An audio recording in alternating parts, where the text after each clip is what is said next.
How you doing, brother?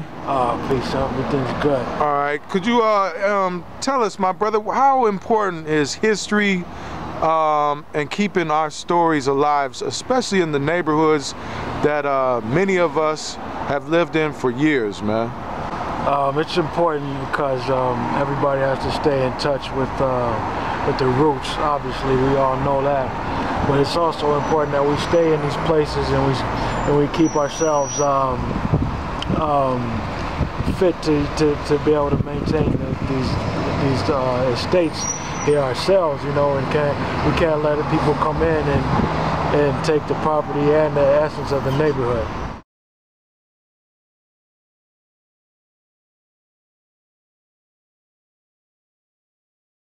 Quick question, we're here in St. Paul, Minneapolis.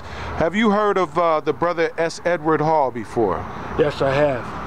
Okay, we're going to get into a piece about him, my brother. And could you introduce yourself, please? I'm Aaron Hickman, a longtime resident of the Rondo neighborhood.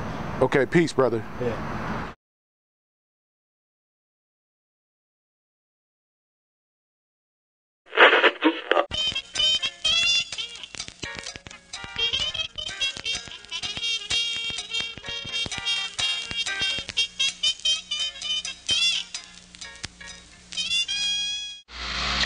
Good day.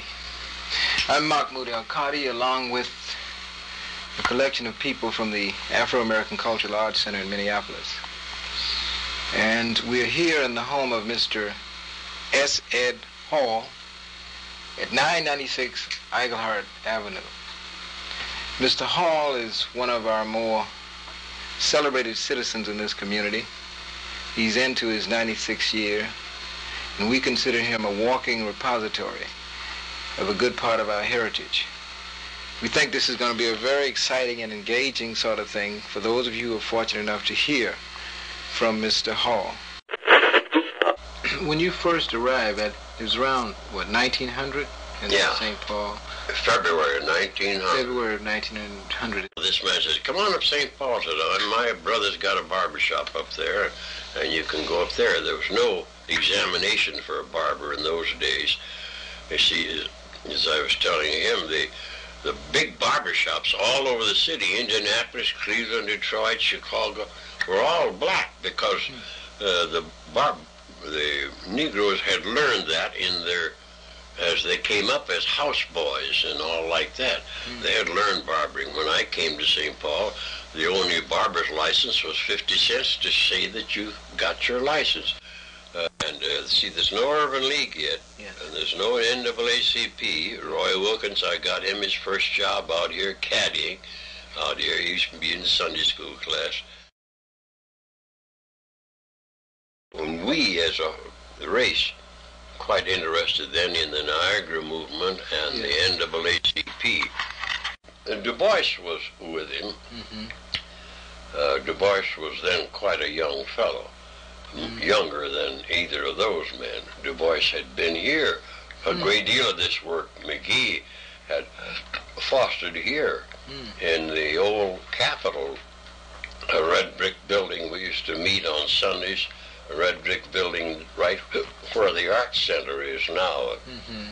But anyway, I remember so well, of course, I wasn't as active then in affairs as I became after. So see, this would be 1901 and 2.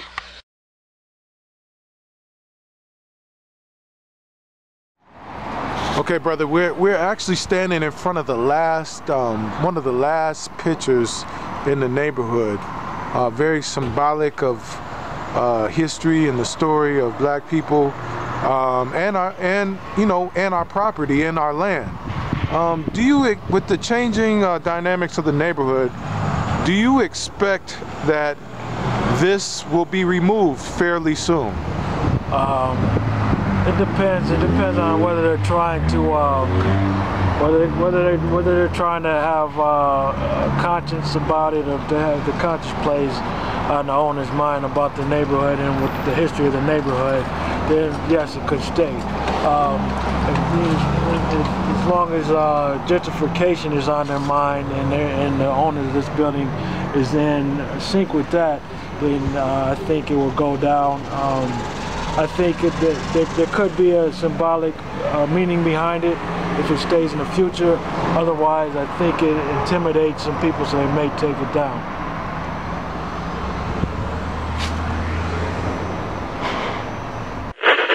For years, all the red caps at the Union Depot and the car porters, if a Negro came in town with his wife and family, and he didn't know anybody, and he wanted to get just a little job, just a job, cut grass, put on storm windows, paint, just a job, that's all, washing dishes, anything, or get his way around town.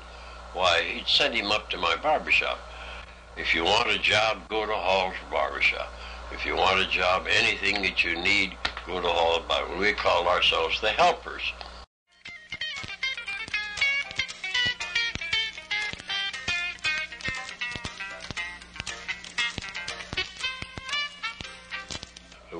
We did most of our work among the Negroes, right in among the Negroes.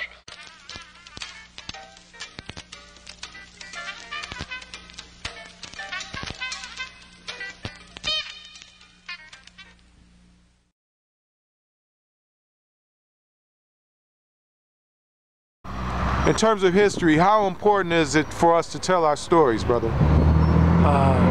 It's highest level of importance, you know, so that the youth keeps the positive and valued situation in mind, instead of, you know, trying to create their own and giving up their own. Here's the odd thing about St. Paul.